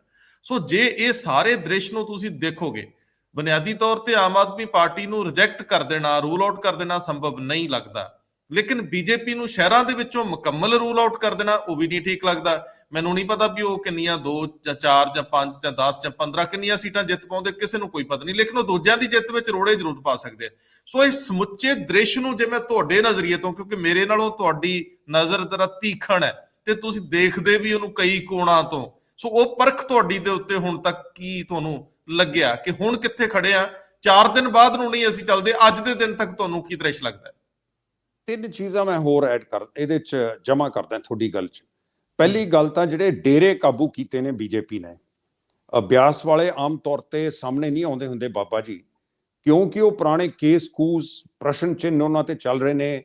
ਜਿਹੜੇ ਪੈਸੇ ਉਹ 2 ਭਰਾ ਅੰਦਰ ਗਏ ਪੁਰਾਣੇ, ਤਾਂ ਇਸ ਕਰਕੇ ਉਹ ਪੈਸਿਆਂ ਤੇ ਕੁਝ ਪ੍ਰਸ਼ਨ ਚਿੰਨ੍ਹ ਚੱਲ ਰਹੇ ਨੇ ਕਿ ਕੋਈ ਉਹਨਾਂ ਤੇ ਦਬਾਅ ਹੈ ਜਿਹੜੇ ਪ੍ਰਧਾਨ ਮੰਤਰੀ ਸਾਹਿਬ ਨੂੰ ਉਹ ਮਿਲੇ ਨੇ। ਦੂਜਾ ਆਪਣਾ ਸੱਚਾ ਸੌਦਾ, ਉਹ ਕਈ ਵਾਰ ਫੌਜ ਦਾ ਕਹਿੰਦੇ ਹੁੰਦੇ ਸੀ ਟਰਕੀ 'ਚ ਕਿ ਫੌਜ ਕਦੇ ਸਰਕਾਰ ਦੇ ਅੰਦਰ ਵੀ ਨਹੀਂ ਹੁੰਦੀ ਪਰ ਬਾਹਰ ਵੀ ਨਹੀਂ ਹੁੰਦੀ। ਸੋ ਸੱਚਾ ਸੌਦਾ ਨਾ ਤਾਂ ਸਿਆਸਤ ਦੇ ਅੰਦਰ ਹੈ ਤੇ ਨਾ ਬਾਹਰ ਹੈ। ਹੁਣ ਉਹ ਸਿੱਧਾ ਹੀ ਦਬਾਅ ਉਹਨਾਂ ਦੇ ਆਗੂ ਦੇ ਉੱਤੇ ਲੱਗਿਆ ਹੋਇਆ ਹੈ, ਉਹ ਅੰਦਰ ਨੇ ਜੇਲ੍ਹ ਦੇ। ਇਹ ਪ੍ਰੈਸ਼ਰ ਤਾਂ ਬੀਜੇਪੀ ਹੀ ਪਾ ਸਕਦੀ ਹੈ, ਕਿਉਂਕਿ ਹਰਿਆਣਾ 'ਚ ਸਰਕਾਰ ਉਹਨਾਂ ਦੀ ਹੈ, ਸੈਂਟਰ ਸਰਕਾਰ ਉਹਨਾਂ ਦੀ ਹੈ। ਉਹ ਵੋਟ ਕਿਵੇਂ ਵੰਡੇਗੀ? ਉਹ ਵੋਟ ਜ਼ਿਆਦਾਤਰ ਮਾਲਵੇ ਦੇ ਵਿੱਚ ਸਾਡੇ ਦਲਿਤ ਭਾਈਚਾਰੇ ਦੀ ਹੈ, ਲੇਕਿਨ ਦਲਿਤ ਭਾਈਚਾਰੇ ਦੀ ਸੋਚ ਵੀ ਥੋੜੀ ਉਲਝਣ ਚ ਆ ਗਈ ਹੈ, ਕਿਉਂਕਿ ਚੰਨੀ ਜੀ ਨੇ ਕਾਂਗਰਸ ਦੇ ਅੱਗੇ, ਮੈਨੂੰ ਇੱਕ ਪੋਲੀਟੀਸ਼ੀਅਨ ਨੇ ਬੜੀ ਦਿਲਚਸਪ ਗੱਲ ਦੱਸੀ ਕਿ ਉਹ ਪਿੰਡ ਚ ਕਰ ਰਹੇ ਸੀਗੇ ਗੱਲਬਾਤ ਲੋਕਾਂ ਨਾਲ, ਤੇ ਦਲਿਤ ਭਾਈਚਾਰੇ ਚੋਂ ਇੱਕ ਜਨਾਨੀ ਕਹਿਣ ਲੱਗੀ, ਅਸੀਂ ਤਾਂ ਆਪਣੇ ਘਰ ਵਾਲਿਆਂ ਨੂੰ ਕਹਿ ਰਹੇ ਹਾਂ ਕਿ ਸ਼ਰਾਬ ਲੈ ਕੇ ਨਾ ਵੋਟ ਪਾ ਦਿਓ, ਸਾਨੂੰ ਮੌਕਾ ਮਿਲਿਆ ਸਿਰਫ ਚੰਨੀ ਨੂੰ ਪਾਇਓ ਵੋਟ। ਸੋ ਇਸ ਕਰਕੇ ਹੋ ਸਕਦਾ ਹੈ ਇਸ ਵੇਲੇ ਕੁਝ ਤਾਂ ਵੋਟ ਡੇਰੇ ਦੀ ਵੀ ਉਹ ਨਹੀਂ ਰਹੀ ਹੋਣੀ ਜਿੰਨੀ ਪਹਿਲਾਂ ਸੀ। ਕੁਝ ਜਦ ਡੇਰੇ ਵਾਲੇ ਵੀ ਜਾਣਗੇ, ਦੇਖੋ ਡੇਰੇ ਦਾ ਮੁਖੀ ਉਹਨਾਂ ਨੂੰ ਇੰਨਾ ਨਹੀਂ ਮੋੜ ਸਕਦਾ ਕਿ ਉਹ ਬਿਲਕੁਲ ਹੀ ਇੱਕ ਜਗ੍ਹਾ ਜਾ ਰਹੇ ਹੋਣ, ਉਹਨਾਂ ਨੂੰ ਕਹਾਂ ਵੀ ਹੁਣ ਬਿਲਕੁਲ ਉਲਟ ਪਾਸੇ ਛੁਪਦੇ ਨੂੰ ਚੱਲ ਪਓ। ਥੋੜਾ ਮੋਟਾ ਬਾਏਂ-ਦਾਏਂ ਕਰ ਸਕਦਾ ਜੇ ਉਹਨਾਂ ਦੀ ਵੀ ਕੋਈ ਆਪਣੀ ਸੋਚ ਹੋਣੀ ਹੈ। ਉਹ ਹੁਣ ਕਿੰਨੀ ਕੋ ਵੋਟ ਚੰਨੀ ਜੀ ਨਾਲ ਜੁੜੇਗੀ? ਸੋ ਇਸ ਕਰਕੇ ਇਸ ਦੇ ਵਿੱਚ ਲੱਗਦਾ ਇਹ ਹੈ ਕਿ ਜਿਹੜਾ ਬੰਦਾ ਲੱਗਦਾ ਮੈਂ ਬਹੁਤ ਅੱਗੇ ਹਾਂ, ਹਲੇ ਅਗਲੇ 2-3 ਦਿਨ ਚ ਸ਼ਰਾਬ ਚੱਲਣੀ ਹੈ, ਪੈਸੇ ਚੱਲਣੇ ਹੈ, ਸਾਨੂੰ ਪਤਾ ਕਿੰਨੇ ਕੋਲ ਜ਼ਿਆਦਾ। ਇੱਕ ਨਵੀਂ ਖਬਰ ਜਿਹੜੀ ਮੇਰੇ ਕੋਲ ਹੁਣੇ ਆਈ ਹੈ, ਕਿਉਂਕਿ ਕਈ ਜਗ੍ਹਾ ਕਿਸਾਨਾਂ ਦੇ ਜਿਹੜੇ ਉਮੀਦਵਾਰ ਨੇ ਉਹ ਜ਼ਿਆਦਾ ਕੈਂਪੇਨਿੰਗ ਚ ਵੀ ਨਹੀਂ ਨਜ਼ਰ ਆ ਰਹੇ, ਬਾਹਰ ਨਹੀਂ ਨਿਕਲ ਰਹੇ। ਉਹ ਕਹਿੰਦੇ ਕਈ ਜਗ੍ਹਾ ਇਹ ਤਾਂ ਨਹੀਂ ਹੋਇਆ ਉਹ ਪੈਸੇ ਲੈ ਕੇ ਬੈਠ ਗਏ, ਕਿਉਂਕਿ ਪੈਸੇ ਸਾਨੂੰ ਪਤਾ ਹੈ ਜਿਨ੍ਹਾਂ ਦੀ ਉਹ ਵੋਟਾਂ ਤੋੜ ਰਹੇ ਹੋ ਉਹਦੇ ਕੋਲ ਪੈਸੇ ਹੈ ਵੀ, ਉਹ ਦੇ ਵੀ ਸਕਦਾ ਹੈ। ਤਾਂ ਇਹ ਉਦੋਂ ਵੀ ਮਾੜੀ ਗੱਲ ਹੈ। ਇਹ ਬਹੁਤ ਵੱਡਾ ਇੱਕ ਇਲਜ਼ਾਮ ਹੈ। ਮੈਨੂੰ ਲੱਗਦਾ ਇਹਨੂੰ ਆਪਾਂ ਇੰਨੇ ਖੁੱਲੇ ਚ ਨਾ ਲਾਈਏ, ਕਿਉਂਕਿ ਹਾਲਾਤ ਇਹ ਹੈ ਸਰਦਾਰ ਸਾਹਿਬ ਕਿ ਇਸ ਵੇਲੇ ਇਹ ਜਿਹੜੀ ਜਮਾਤ ਸੀ, ਜਿਹੜੀ ਅੰਦੋਲਨ ਚੋਂ ਆਈ ਸੀ, ਇਹ ਸਭ ਤੋਂ ਜ਼ਿਆਦਾ ਚੇਤਨਾ ਦੇ ਨਾਲ ਤੁਰਦੀ ਸੀ। ਲੋਕਾਂ ਦਾ ਬਹੁਤ ਭਰੋਸਾ ਸੀ। ਇਹ ਭਰੋਸਾ ਹੌਲੀ ਹੌਲੀ ਖੁਰ ਗਿਆ। ਇਹ ਲੋਕ ਇੰਨੀ ਜਲਦੀ ਇਸ ਤਰ੍ਹਾਂ ਦੀ ਲੀਡਰਸ਼ਿਪ ਤੋਂ ਬਦਜਨ ਹੋ ਜਾਣਗੇ, ਕਿਸੇ ਨੂੰ ਨਹੀਂ ਸੀ ਲੱਗਦਾ। ਮੈਨੂੰ ਸ਼ੁਰੂਆਤ 'ਚ ਲੱਗਦਾ ਸੀ ਕਿ ਰਾਜੇਵਾਲ ਆਪਣਾ ਉਹ ਜਲਾਓ ਜਿਹੜਾ ਉਹ ਸਿੰਘੂ ਬਾਰਡਰ ਤੇ ਦਿਖਾਉਂਦੇ ਰਹੇ ਆ, ਉਹ ਤੁਹਾਨੂੰ ਸੋਸ਼ਲ ਮੀਡੀਆ ਤੇ ਦਿਸਦਾ ਰਹੂਗਾ। ਉਹ ਵੀ ਹੁਣ ਝੁੰਦਿਆ ਅੱਖਾਂ 'ਚ ਦਿਹਾਉਣ ਵਾਲਾ ਨਹੀਂ ਹੈਗਾ। ਉਹ ਵੀ ਹੁਣ ਇੰਜ ਲੱਗਦਾ ਜਿਵੇਂ ਜਿੱਦਾਂ ਬੱਤੀ ਗੁੱਲ ਜੀ ਹੁੰਦੀ ਹੈ। ਰਾਜੇਵਾਲ ਸਾਹਿਬ ਆਪ ਖੁਦ ਵੀ ਬਹੁਤ ਜਗ੍ਹਾ ਨਜ਼ਰ ਨਹੀਂ ਆਏ, ਪਰ ਫਿਰ ਵੀ ਮੈਂ ਤੁਹਾਨੂੰ ਬੇਨਤੀ ਕਰਦਾ ਵੀ ਅਸੀਂ ਇਹ ਸਿੱਧੀ ਗੱਲ ਨਾ ਕਹੀਏ ਜਿੰਨਾ ਚਿਰ ਸਾਡੇ ਕੋਲ ਕੋਈ ਪ੍ਰੂਫ ਨਹੀਂ। ਨਹੀਂ, ਮੈਂ ਇਹ ਨਹੀਂ ਕਹਿ ਰਿਹਾ, ਮੈਂ ਕਿਹਾ ਇਹ ਗੱਲ ਚੱਲ ਰਹੀ ਹੈ। ਮੈਂ ਨਹੀਂ ਕਹਿ ਰਿਹਾ ਮੇਰੇ ਕੋਲ ਕੋਈ ਇਹਦਾ ਉਹ ਹੈ, ਲੇਕਿਨ ਦੇਖੋ ਜਿਹੜਾ ਸਾਰਿਆਂ ਤੋਂ ਅੱਗੇ ਵੱਧ ਕੇ ਕਰ ਰਿਹਾ ਉਹ ਹੈ ਡਾਕਟਰ ਸਵਾਈਮਾਨ ਸਿੰਘ। ਹੁਣ ਸਵਾਈਮਾਨ ਸਿੰਘ ਖੁਦ ਤਾਂ ਲੜ ਨਹੀਂ ਰਹੇ, ਉਹਨਾਂ ਦੇ ਨਾਲ ਜਿਹੜੇ ਡਾਕਟਰ ਕੁਝ ਚੰਗੇ ਬੰਦੇ ਜੁੜੇ ਸੀ ਉਹਨਾਂ ਦੀ ਉਹ ਹਮਾਇਤ ਕਰ ਰਹੇ ਆ। ਸਾਡੇ ਕੋਲ ਵੀ ਆਏ ਸੀ ਜਦ ਪਾਰਟੀ ਬਣਾਈ, ਕਿਉਂਕਿ ਉਹਨਾਂ ਦੀ ਸੋਚ ਠੀਕ ਹੈ। ਉਹ ਕਹਿੰਦੇ ਆ ਕਿ ਅੰਦੋਲਨ ਚੋਂ ਕੱਢ ਕੇ ਚੰਗੇ ਬੰਦੇ ਅੱਗੇ ਆਣ ਤਾਂ ਇੱਕ ਗੱਲ ਜ਼ਰੂਰ ਹੋਏਗੀ, ਭਾਵੇਂ ਜਿਹੜੇ ਬੰਦਿਆਂ ਨੂੰ ਕਿਸਾਨ ਅੰਦੋਲਨ ਵਾਲਿਆਂ ਨੇ ਟਿਕਟਾਂ ਦਿੱਤੀਆਂ ਉਹ ਜਿੱਤਣ ਜਾਂ ਨਾ ਜਿੱਤਣ, ਲੇਕਿਨ ਉਹਦੇ ਚੋਂ ਬੜੇ ਅੱਛੇ ਚਿਹਰੇ ਨਿਕਲ ਕੇ ਆ ਜਾਣਗੇ ਭਵਿੱਖ ਲਈ। ਔਰ ਉਹ ਭਵਿੱਖ ਵੱਲ ਸਾਨੂੰ ਪੰਜਾਬ ਦਾ ਜਿਹੜਾ ਵੋਟਰ ਹੈ ਉਹ ਅੱਜ ਦਾ ਨਾ ਸੋਚੇ, 20 ਤਰੀਕ ਦਾ ਨਾ ਸੋਚੇ, ਅਗਲੇ 10 ਮਾਰਚ ਦਾ ਨਾ ਸੋਚੇ। ਜੇ ਕਿਸੇ ਇੱਕ ਪਾਰਟੀ ਕੋਲ ਬਹੁਮਤ ਨਹੀਂ ਆਉਂਦੀ ਉਹਦੇ ਤੋਂ ਡਰਨ ਨਾ, ਕਿਉਂਕਿ ਤਬਦੀਲੀ ਜਦ ਆਉਂਦੀ ਹੈ ਹੋ ਸਕਦਾ 2 ਸਟੇਜਾਂ 'ਚ ਆਵੇ। ਇਹਦੇ 'ਚ ਅੱਧ ਵਿਚਾਲੇ ਜੇ ਆ ਜਾਏ, ਲੇਕਿਨ ਇਹਦੇ 'ਚ ਕਈ ਲੀਡਰ ਜਿਹੜੇ ਬਹੁਤ ਵੱਡੇ ਲੀਡਰ ਬਣੇ ਫਿਰਦੇ ਸੀ, ਜੇ ਉਹ ਬਹੁਮਤ ਨਹੀਂ ਪ੍ਰਾਪਤ ਕਰ ਸਕਦੇ ਆਪਣੀ ਪਾਰਟੀ ਲਈ, ਉਹ ਖਤਮ ਹੋ ਜਾਣਗੇ। ਉਹ ਲੀਡਰ ਜਿਹੜੇ ਰੋੜਾ ਬਣੇ ਹੋਏ ਹੈ, ਕਈ ਲੀਡਰ ਜਿਹੜੇ ਪਿਛਲੇ 4-5 ਮਹੀਨੇ ਦੇ ਪੰਜਾਬ ਦੀ ਗਲ 'ਚ ਬੁਰਕੀ ਬਣ ਕੇ ਫਸੇ ਹੋਏ ਹੈ, ਆਪਣੀ ਪਾਰਟੀਆਂ ਦੇ ਗਲ 'ਚ ਵੀ ਬੁਰਕੀ ਬਣ ਕੇ ਫਸੇ ਹੋਏ ਹੈ, ਹੁਣ ਉਹ ਇੱਕ ਪਾਸੇ ਹੋ ਜਾਣਗੇ ਕਿ ਜੇ ਉਹ ਕੁਝ ਪ੍ਰਾਪਤ ਨਹੀਂ ਕਰ ਪਾਏ, ਇਹਦਾ ਮਤਲਬ ਇਹ ਤਾਂ ਚੱਲਣਾ ਨਹੀਂ। ਫਿਰ ਮੈਦਾਨ ਥੋੜਾ ਜਿਹਾ ਸਾਫ਼ ਹੋ ਜਾਂਦਾ ਹੈ। ਜੇ ਲੇਕਿਨ ਪੰਜਾਬ ਨੇ ਤੰਗ ਆ ਕੇ ਕਿ ਨਹੀਂ ਅਸੀਂ ਤਾਂ ਕਿਸੇ ਨਵੇਂ ਨੂੰ ਲਿਆਉਣਾ ਹੈ ਔਰ ਆਪ ਨੂੰ ਸਮਝ ਲਿਆ ਇਹ ਨਵਾਂ ਇੱਕ ਕੋਈ ਇਹ ਨਵੀਂ ਤਬਦੀਲੀ ਵਾਲੀ ਪਾਰਟੀ ਹੈ, ਤਾਂ ਸਖਤ ਗਲਤੀ ਕਰਨਗੇ। ਪੰਜਾਬ ਇੱਕ ਸੀੜੀ ਬਣ ਕੇ, ਇੱਕ ਪੌੜੀ ਬਣ ਕੇ ਰਹਿ ਜਾਏਗਾ ਇਤਿਹਾਸ 'ਚ, ਜਿਹਨੂੰ ਕੇਜਰੀਵਾਲ ਉੱਤੇ ਚੜ ਕੇ ਛਾਲ ਮਾਰ ਕੇ ਅੱਗੇ ਜਾਣਾ ਚਾਹੁੰਦਾ ਹੈ। ਤੁਸੀਂ ਇੱਕ ਮੇਰੇ ਨਾਲ ਪਰਦੇ ਪਿੱਛੇ ਗੱਲ ਕੀਤੀ ਸੀ, ਮੈਨੂੰ ਬੜੀ ਦਿਲਚਸਪ ਲੱਗੀ ਕਿ ਹੰਗ ਅਸੈਂਬਲੀ ਦੀ ਸੰਭਾਵਨਾ ਇਸ ਵਾਰੀ ਕਿਸੇ ਨੂੰ ਖਾਸ ਤੌਰ ਤੇ ਅੱਗੇ ਨਹੀਂ ਆਂਕ ਸਕਦੇ। ਔਰ ਤੁਸੀਂ ਮੈਨੂੰ ਦਿਲਚਸਪ ਗੱਲ ਇਹ ਦੱਸੀ ਸੀ ਵੀ ਇਸ ਇਲੈਕਸ਼ਨ ਤੋਂ ਬਾਅਦ ਕਈ ਵੱਡੇ ਆਗੂ ਪਰਦੇ ਤੋਂ ਪਾਸੇ ਹੋ ਜਾਣਗੇ, ਸੀਨ ਤੋਂ ਬਾਹਰ ਹੋ ਜਾਣਗੇ। ਤੁਸੀਂ ਉਹ ਮੈਨੂੰ ਕੈਲਕੂਲੇਸ਼ਨ ਬੜੀ ਸੋਹਣੀ ਦੱਸੀ ਸੀਗੀ, ਉਹ ਸਿੱਧੂ ਨਾਲ ਵੀ ਜੁੜਦੀ ਹੈ, ਭਗਵੰਤ ਮਾਨ ਨਾਲ, ਚੰਨੀ ਨਾਲ, ਈਵਨ ਅਕਾਲੀ ਦਲ ਦੇ ਵਿੱਚ ਵੀ ਕੁਝ ਬੰਦਿਆਂ ਦੇ। ਉਹ ਮੈਂ ਚਾਹੁੰਦਾ ਵੀ ਇੱਕ ਵਾਰੀ ਸਰੋਤਿਆਂ ਨਾਲ ਸਾਂਝੀ ਕਰੋ ਕਿ ਜੇਕਰ ਸੀਨ ਦੇ ਵਿੱਚ ਕੋਈ ਪਾਰਟੀ ਅੱਗੇ ਨਹੀਂ ਰਹਿੰਦੀ ਤਾਂ ਲੀਡਰਸ਼ਿਪ ਤਬਦੀਲੀ ਦੇ ਵੀ ਅਸਾਰ ਰਹਿਣਗੇ। ਬੀਜੇਪੀ ਦਾ ਇੱਕ ਟਰੈਕ ਰਿਕਾਰਡ ਵੀ ਹੈ, ਜੇ ਉਹ 15 ਦੇ ਆਸ-ਪਾਸ ਪਹੁੰਚਦੇ ਆ, ਜਿਹਦੀ ਸੰਭਾਵਨਾ ਅਜੇ ਤੱਕ ਬਹੁਤ ਹੀ ਘੱਟ ਲੱਗਦੀ ਆ। 5 ਤੋਂ 15 ਦਾ ਅੰਕੜਾ ਲੋਕ ਸੋਚ ਕੇ ਚੱਲਦੇ ਆ, ਕਿਤੇ ਕਿਤੇ ਗੱਲ ਤੁਰਦੀ ਹੁੰਦੀ ਹੈ। ਅਕਾਲੀ ਦਲ ਜੇ 30 ਤੋਂ ਉੱਪਰ ਚਲੇ ਜਾਂਦਾ, ਸੰਭਾਵਨਾਵਾਂ ਹੋਰ ਤਰ੍ਹਾਂ ਦੀਆਂ ਜਮਾ ਜੋੜ ਦੀਆਂ ਵੀ ਬਹੁਤ ਬਣਦੀਆਂ। ਸੋ ਸਾਰੇ ਸੀਨ ਨੂੰ ਇੱਕ ਵਾਰੀ ਤੁਸੀਂ ਆਪਣੇ ਨਜ਼ਰੀਏ ਤੋਂ ਆਂਕਿਓ ਜ਼ਰਾ। ਦੇਖੋ, ਇਹਦੇ 'ਚ ਸਾਰਿਆਂ ਤੋਂ ਜਿਹੜਾ ਸ਼ਕਤੀਸ਼ਾਲੀ ਔਰ ਜਿਹਦੇ ਕੋਲ ਫੰਡਸ ਵੀ ਹੈਗੇ, ਤਾਕਤ ਵੀ ਹੈ, ਸਾਰੀ ਚੀਜ਼ ਹੈ, ਤਾਂ ਹੀ ਉਧਰ ਕਤਾਰ ਲੱਗੀ ਹੋਈ ਹੈ ਜਾ ਕੇ ਬੀਜੇਪੀ ਨੂੰ ਜੁਆਇਨ ਕਰਨ ਦੀ। ਅੱਜ ਦੇਖੋ ਅਸ਼ਵਨੀ ਕੁਮਾਰ ਜੀ ਅੱਜ ਛਾਲ ਮਾਰ ਗਏ ਕਾਂਗਰਸ ਚੋਂ।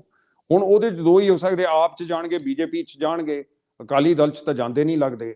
ਤੋ ਇਸ ਕਰਕੇ ਜਿਹੜੇ ਲੀਡਰ ਹੁਣ ਇਸ ਵੇਲੇ ਛਾਲ ਮਾਰ ਰਹੇ ਉਹੀ ਉਮੀਦ ਕਰ ਰਹੇ ਹੈ ਕਿ ਉਹ ਭਵਿੱਖ ਨੇ, ਔਰ ਉਹਨਾਂ ਨੂੰ ਲੱਗਦਾ ਹੈ ਕਿ ਬੀਜੇਪੀ ਨਵੀਂ ਪਾਰਟੀ ਇੱਥੇ ਉੱਗਰ ਕੇ ਆਈ ਹੈ। ਕੱਲ ਪ੍ਰਧਾਨ ਮੰਤਰੀ ਸਾਹਿਬ ਬੋਲੇ, ਪਰ ਦੇਖੋ ਦੋ ਗੱਲਾਂ ਤੁਸੀਂ, ਮੈਂ ਤੁਹਾਡੀ ਗੱਲ ਤੇ ਆਉਣਾ ਲੀਡਰਾਂ ਤੇ, ਪਰ 2 ਗੱਲਾਂ ਤੇ ਮੈਂ ਪਹਿਲਾਂ 2 ਗੱਲਾਂ ਬਾਰੇ ਗੱਲ ਕਰਨਾ ਚਾਹੁੰਦਾ।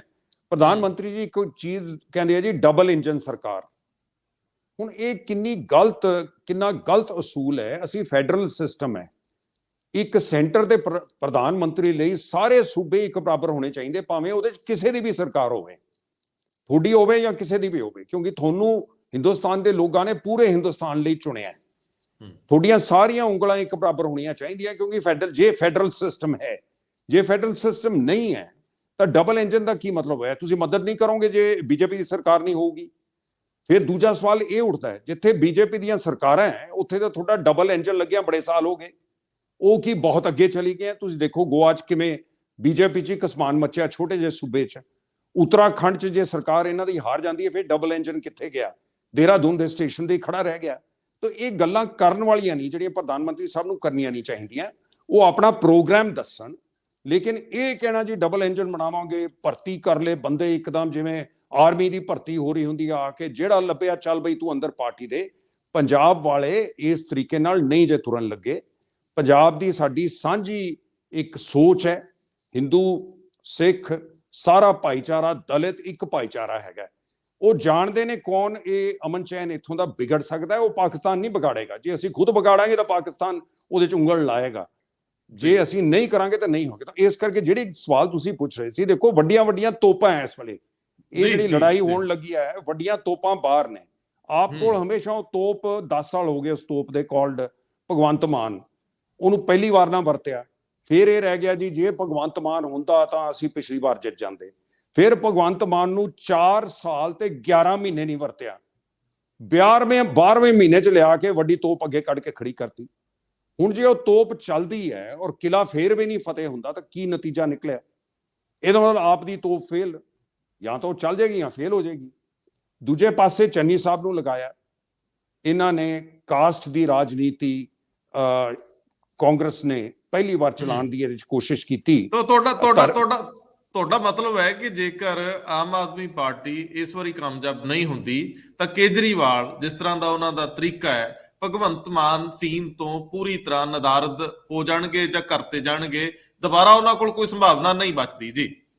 ਦੇਖੋ ਦੂਜੀ ਵਾਰ ਤਾਂ ਕੋਈ ਦੁਹਰਾਇਆ ਨਹੀਂ ਜਾਂਦਾ ਬੰਦਾ। ਜਿਹੜੇ ਆਪਣੀ ਪਾਰਟੀ ਦੇ ਮਾਲਕ ਹੈ ਰਾਹੁਲ ਗਾਂਧੀ, ਉਹ ਤਾਂ ਬੈਠੇ ਰਹਿਣਗੇ, ਭਾਵੇਂ ਹਾਰੀ ਜਾਣ, ਭਾਵੇਂ ਛੱਤ ਗਿਰ ਜੇ ਉਹਨਾਂ ਦੇ ਸਿਰ ਤੇ, ਉਹ ਤਾਂ ਕਹਿਣਗੇ ਨਹੀਂ ਇਮਾਰਤ ਸਾਡੀ ਹੋਈ ਹੈ।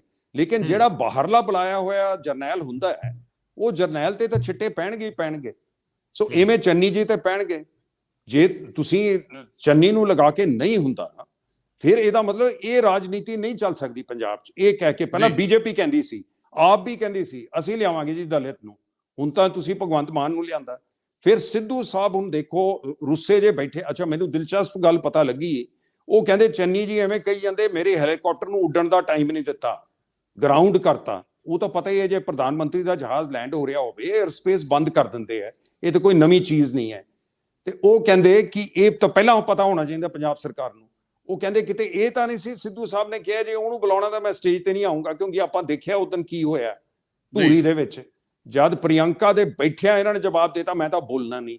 ਸੋ ਇਸ ਕਰਕੇ ਐਸੇ ਹੁੰਦੇ ਇਹਦਾ ਮਤਲਬ ਲੀਡਰਾਂ ਇਹਨਾਂ ਦੇ ਚਿਹਰੇ ਤੋਂ ਇਹ ਬੇਨਕਾਬ ਹੋ ਗਏ ਨੇ ਸਾਰੇ, ਕਿ ਇਹ ਸਟੇਟਸਮੈਨ ਨਹੀਂ ਹੈ, ਇਹ ਪੰਜਾਬ ਨੂੰ ਦੇ ਆਗੂ ਬਣ ਕੇ ਪੰਜਾਬ ਨੂੰ ਕਿਤੇ ਲਿਜਾ ਨਹੀਂ ਸਕਦੇ। ਜੋ ਮਰਜ਼ੀ ਕਹੇ ਜਾਣ ਸਾਡੇ ਕੋਲ ਪਲਾਨ ਹੈ, ਸਾਡੇ ਕੋਲ। ਦੇਖੋ ਪਲਾਨ ਦੇ ਨਾਲ ਨਾਲ ਤੁਹਾਡੇ ਕੋਲ ਇੱਕ ਚੀਜ਼ ਹੋਰ ਹੋਣੀ ਚਾਹੀਦੀ ਹੈ ਕਿ ਤੁਸੀਂ ਬੰਦਿਆਂ ਨੂੰ ਜੋੜ ਕੇ ਟੀਮ ਬਣਾ ਕੇ ਅੱਗੇ ਚੱਲ ਸਕਦੇ ਹੋ। ਕੋਈ ਚੀਫ ਮਿਨਿਸਟਰ ਇਕੱਲਾ ਨਹੀਂ ਚੱਲ ਸਕਦਾ। ਤੁਸੀਂ ਬਿਊਰੋਕ੍ਰੇਸੀ ਬਾਬੂ ਉਹ ਵੀ ਨਾਲ ਲੈਣੇ ਆ, ਅਫਸਰਸ਼ਾਹੀ ਵੀ ਉਹਨੂੰ ਤੋੜਨ ਲਈ ਕੁਝ ਅਫਸਰ ਨਾਲ ਲੈਣੇ ਆ, ਆਪਣੇ ਸਾਥੀ ਨਾਲ ਲੈਣੇ ਆ।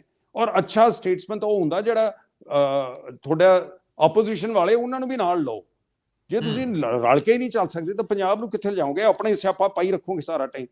ਫੇਰ ਰਹੀ ਗੱਲ ਬਾਕੀ ਕੌਣ ਬਚਿਆ? ਹੁਣ ਦੇਖੋ ਸੁਖਬੀਰ ਬਾਦਲ ਦੂਜੀ ਵਾਰ, ਪਹਿਲੀ ਵਾਰ ਤਾਂ ਚਲੋ ਵੱਡੇ ਬਾਦਲ ਸਾਹਿਬ ਦਾ ਥੋੜਾ ਜਿਹਾ ਪਰਛਾਈ ਦੇ ਵਿੱਚ ਚੱਲ ਰਹੇ ਸੀ, ਐਤਕੀ ਤਾਂ ਪੂਰਾ ਹੀ ਉਹਨਾਂ ਦਾ ਚਾਰਜ ਹੈ।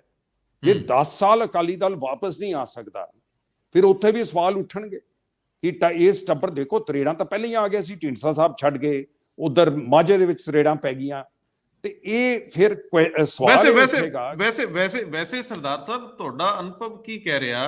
ਅਕਾਲੀ ਦਲ ਜਿਸ ਸ਼ਿੱਦਤ ਨਾਲ ਲੜ ਰਿਹਾ, ਸੁਖਬੀਰ ਦੀ ਚੋਣ ਕੈਂਪੇਨ ਵੈਸੇ ਦੂਜਿਆਂ ਨਾਲੋਂ ਕਾਫੀ ਪਹਿਲਾਂ ਸ਼ੁਰੂ ਹੋ ਗਈ ਸੀ, ਉਹਨਾਂ ਨੇ ਤਰੀਕੇ ਨਾਲ ਹਲਕਿਆਂ 'ਚ ਜਾਣਾ ਸ਼ੁਰੂ ਕਰਤਾ। ਉਹ ਤਾਂ ਕਿਸਾਨਾਂ ਨੇ ਰੋਕ ਲਿਆ ਉਦੋਂ ਵੀ ਨਹੀਂ ਇਹ ਤੁਸੀਂ ਜਿੰਨਾ ਚਿਰ ਅੰਦੋਲਨ ਚੱਲਦਾ ਨਾ ਜਾਓ, ਲੇਕਿਨ ਉਹ ਇੱਕ ਗੇੜ ਅੱਧਾ ਕੁ ਕੱਢ ਪੂਰਾ ਕਰ ਚੁੱਕੇ ਸੀ, ਸਾਰੇ ਪੰਜਾਬ ਦੇ ਵਿੱਚ ਆਏ। ਹੁਣ ਵੀ ਉਹ ਲਗਭਗ ਸਾਰੇ ਪੰਜਾਬ ਦਾ ਚੱਕਰ ਕੱਟ ਬੈਠੇ ਆ। ਉਹਨਾਂ ਦੀ ਜਿਹੜੀ ਗਰਾਊਂਡ ਰਿਐਲਿਟੀ ਹੈ, ਯਥਾਰਥ ਹੈ ਧਰਾਤਲ ਦਾ, ਉਹ ਕੀ ਹੈ, ਸੱਚ ਕੀ ਹੈ, ਕਿੱਥੇ ਕੋ ਖੜੇ? ਤੁਹਾਨੂੰ ਲੱਗਦਾ ਅਕਾਲੀ 30 ਦੇ ਆਸ-ਪਾਸ ਜਾਣਗੇ? ਕੀ ਸਥਿਤੀ ਬਣਦੀ ਹੈ? ਕਿਉਂਕਿ ਵੋਟ ਵੰਡ ਬਹੁਤ ਜਗ੍ਹਾ ਤੇ ਹੈ। ਇਸ ਵੰਡ ਦੇ ਵਿੱਚੋਂ ਜੇ ਕੋਈ ਆਪਣਾ ਬੇਸ ਬਚਾ ਸਕਿਆ, ਜੇ ਕੋਈ ਆਪਣੀ ਵੋਟ ਪ੍ਰਤੀਸ਼ਤ ਮੇਨਟੇਨ ਕਰ ਸਕਿਆ, ਰਿਟੇਨ ਕਰ ਸਕਿਆ, ਤਾਂ ਉਹਦੇ ਬਣੇ ਰਹਿਣ ਦੀ ਸੰਭਾਵਨਾ ਜ਼ਿਆਦਾ ਹੋ ਸਕਦੀ। ਸੀਟਾਂ ਤਾਂ 2-2, 4-4 ਹਜ਼ਾਰ ਦੇ ਫਰਕ ਨਾਲ ਵੀ ਮੇਰੇ ਖਿਆਲ ਕਾਫੀ ਆ ਸਕਦੀਆਂ। ਦੇਖੋ ਸੁਖਬੀਰ ਬਾਦਲ ਇੱਕ ਗੱਲ ਕਹਿ ਰਹੇ ਜਿਹੜੇ ਮੈਂ ਕਾਫੀ ਸਮੇਂ ਦੀ ਕਹੀ ਆ ਰਿਹਾ ਕਿ ਪੰਜਾਬ ਨੂੰ ਚਾਹੀਦੀ ਹੈ ਇੱਕ ਖੇਤਰੀ ਪਾਰਟੀ। ਆਪ ਖੇਤਰੀ ਪਾਰਟੀ ਨਹੀਂ ਹੈ, ਦਿੱਲੀ ਤੋਂ ਚੱਲੇਗੀ। ਕਾਂਗਰਸ ਬੀਜੇਪੀ ਇਹ ਤਾਂ ਹੈਗੇ ਨਹੀਂ ਹੈ, ਸਾਨੂੰ ਪਤਾ ਹੈ। ਤੇ ਅਕਾਲੀ ਦਲ ਇੱਕ ਸਮੇਂ ਤੇ ਖੇਤਰੀ ਪਾਰਟੀ ਹੁੰਦੀ ਸੀ, ਹੁਣ ਇੱਕ ਟੱਬਰ ਨੇ ਕਾਬੂ ਕਰ ਲਿਆ, ਉਹ ਖੇਤਰੀ ਪਾਰਟੀ ਨਹੀਂ ਰਹੀ ਜਿਹੜੀ ਇਹ ਇਤਿਹਾਸਿਕ ਤਰੀਕੇ ਨਾਲ ਸੀ। ਉਹ ਹੁਣ ਫੇਰ ਵੀ ਮੈਂ ਕਹਿਣਾ ਹੈ, ਜੇ ਸਾਨੂੰ ਕੋਈ ਚੰਗਾ ਬੰਦਾ ਨਹੀਂ ਲੱਭਦਾ, ਉਹ ਫੇਰ ਵੀ ਟੁੱਟੀ ਫੁੱਟੀ ਖੇਤਰੀ ਪਾਰਟੀ ਫੇਰ ਵੀ ਤਾਂ ਸਾਡੀ ਖੇਤਰੀ ਪਾਰਟੀ ਹੋਈ ਹੈ। ਤਾਂ ਇਸ ਕਰਕੇ ਜਦ ਬੰਦੇ ਚੁਣਨਗੇ, ਉਹ ਅਕਾਲੀ ਦਲ ਗਿਰਦਾ ਇਹਦੇ ਚ ਮੈਂ ਸਮਝਦਾ ਸੁਖਬੀਰ ਬਾਦਲ ਦੀ ਮਿਹਨਤ ਦਾ ਨਤੀਜਾ ਹੈ ਕਿ ਅਕਾਲੀ ਦਲ ਬਿਲਕੁਲ ਇਹਦਾ ਥੱਲਾ ਗਿਰਿਆ ਨਹੀਂ। ਇਹ ਫੇਰ ਵੀ ਇੱਕ ਜਗ੍ਹਾ ਉਹਨੂੰ ਥੋੜਾ ਜਿਹਾ ਸਥਾਪਿਤ ਕਰਕੇ ਉਹਨੂੰ ਅੱਗੇ ਵਧਾ ਸਕੇ ਆ, ਪਰ ਉਹ 20 25 30 ਦੇ ਵਿੱਚ ਚੱਲ ਰਹੇ ਨੇ। ਮਾਝੇ ਵਗੈਰਾ ਚ ਲੜਾਈ ਜਿਹੜੀ ਸੁਣਨ ਚ ਆ ਰਹੀ ਹੈ ਅਕਾਲੀ ਦਲ ਉਹ ਕਾਂਗਰਸ ਦੀ ਹੋਈ ਹੈ, ਉਹਦੇ ਚ ਆਪ ਦੀ ਕੋਈ ਬਹੁਤੀ ਜ਼ਿਆਦਾ ਲੜਾਈ ਨਹੀਂ, ਹਾਲਾਂਕਿ ਹੋ ਸਕਦਾ ਉਹਨਾਂ ਦੀ ਵੋਟ ਵੱਧ ਜਾਏ, ਉੱਥੇ 2-3 ਸੀਟਾਂ ਤੇ ਦੱਸ ਰਹੇ ਇਹ ਹੋਣਗੇ ਜ਼ਿਆਦਾ ਤੋਂ ਜ਼ਿਆਦਾ। ਤਾਂ ਇਸ ਕਰਕੇ ਸੁਖਬੀਰ ਬਾਦਲ ਨੇ ਅਕਾਲੀ ਦਲ ਨੂੰ ਆਪਣੀ ਲੀਡਰਸ਼ਿਪ ਦੇ ਨਾਲ ਰੇਸ ਦੇ ਵਿੱਚ ਤਾਂ ਪਾ ਦਿੱਤਾ ਹੈ। ਸੁਣਨ ਚ ਆਇਆ ਹੈ, ਜੋ ਬੰਦੇ ਕਿਸੇ ਨੇ ਉਹਨਾਂ ਨਾਲ ਗੱਲ ਕੀਤੀ ਹੋਣੀ ਹੈ, ਉਹ ਕਹਿੰਦੇ ਹੈ ਕਿ ਜੇ ਆਮ ਆਦਮੀ ਪਾਰਟੀ ਦੀਆਂ ਵੋਟਾਂ ਘਟ ਰਹੀਆਂ, ਹੁਣ ਪਤਾ ਨਹੀਂ ਇਹ ਗੱਲ ਠੀਕ ਹੈ ਨਹੀਂ ਠੀਕ, ਕਿਸੇ ਬੰਦੇ ਨੇ ਦੱਸਿਆ ਕਿ ਇਹ ਵੀ ਸੋਚ ਰਹੇ ਨੇ ਕਿ ਅਸੀਂ ਉਹਨਾਂ ਦੀ ਪੂਰਤੀ ਕਰ ਦਾਂਗੇ ਜੇ ਆਮ ਆਦਮੀ ਪਾਰਟੀ ਦੀਆਂ ਸੀਟਾਂ ਘਟੀਆਂ। ਇਹਦਾ ਮਤਲਬ ਇਹ ਬਹੁਤ ਦਿਲਚਸਪ ਗੱਲ ਹੈ। ਇਹ ਅਸੀਂ ਵੀ ਇਹਦੇ ਤੇ ਇੱਕ ਵਾਰੀ ਪਹਿਲਾਂ ਇੱਕ ਪੈਨਲ 'ਚ ਚਰਚਾ ਕੀਤੀ ਸੀ ਕਿ ਅਕਾਲੀ ਦਲ ਨੂੰ ਸੱਤਾ ਵਿੱਚ ਆਉਣਾ ਬਹੁਤ ਜ਼ਰੂਰੀ ਆ। ਉਹ ਲਗਾਤਾਰ 5 ਸਾਲ ਸੱਤਾ ਤੋਂ ਬਾਹਰ ਰਹਿ ਕੇ ਆਪਣੇ ਵਰਕਰ ਬੇਸ ਨੂੰ ਬਚਾਉਣ ਲਈ, ਉਹ ਆਪਣੇ ਕਿਲੇ ਨੂੰ ਮਜ਼ਬੂਤ ਰੱਖਣ ਲਈ ਸੱਤਾ 'ਚ ਭਾਈਵਾਲ ਬਣਨਾ ਹੀ ਚਾਹੁਣਗੇ, ਭਾਵੇਂ ਕਿਸੇ ਰੂਪ 'ਚ ਬਣਨ। ਉਹਨਾਂ ਲਈ ਸਭ ਤੋਂ ਸੌਖਾ ਜੇ ਭਾਜਪਾ ਥੋੜਾ ਪਰਫਾਰਮ ਕਰਦੀ ਹੈ ਔਰ ਇਹ ਵੀ ਚੰਗੀ ਜਗ੍ਹਾ ਤੇ 40 ਦੇ ਆਸ-ਪਾਸ ਪਹੁੰਚ ਜਾਂਦੇ ਆ, ਤਾਂ ਉਹ ਜਮਾ ਜੋੜ ਦੀ ਤਾਂ ਪੂਰੀ ਕਵਾਇਦ ਚੱਲੂਗੀ। ਪਰ ਤੁਸੀਂ ਜਿਵੇਂ ਠੀਕ ਕਹਿ ਰਹੇ ਹੋ ਕਿ ਜੇ ਆਮ ਆਦਮੀ ਪਾਰਟੀ 50 ਦੇ ਆਸ-ਪਾਸ ਚਲੇ ਜਾਂਦੀ, ਉਹਨੂੰ 10 ਬੰਦਿਆਂ ਦੀ ਲੋੜ ਹੁੰਦੀ ਹੈ, ਤਾਂ ਸੁਖਬੀਰ ਸਿੰਘ ਬਾਦਲ ਸਭ ਤੋਂ ਪਹਿਲਾਂ ਇਹ ਪ੍ਰਸਤਾਵ ਪੇਸ਼ ਕਰਨਗੇ ਕਿ ਅਸੀਂ ਬਿਨਾਂ ਸ਼ਰਤ ਬਾਹਰੋਂ ਸਮਰਥਨ ਕਰ ਦਿੰਦੇ ਆ, ਜਾਂ ਉਹ ਅੰਦਰ ਜਾਣ ਤੋਂ ਵੀ ਗਰੇਜ ਨਹੀਂ ਕਰਨਗੇ, ਸਰਕਾਰ 'ਚ ਸ਼ਾਮਲ ਹੋਣ ਤੋਂ ਵੀ ਗਰੇਜ ਨਹੀਂ ਕਰਨਗੇ। ਤੁਸੀਂ ਗੱਲ ਜਾਰੀ ਰੱਖੋ ਪਲੀਜ਼।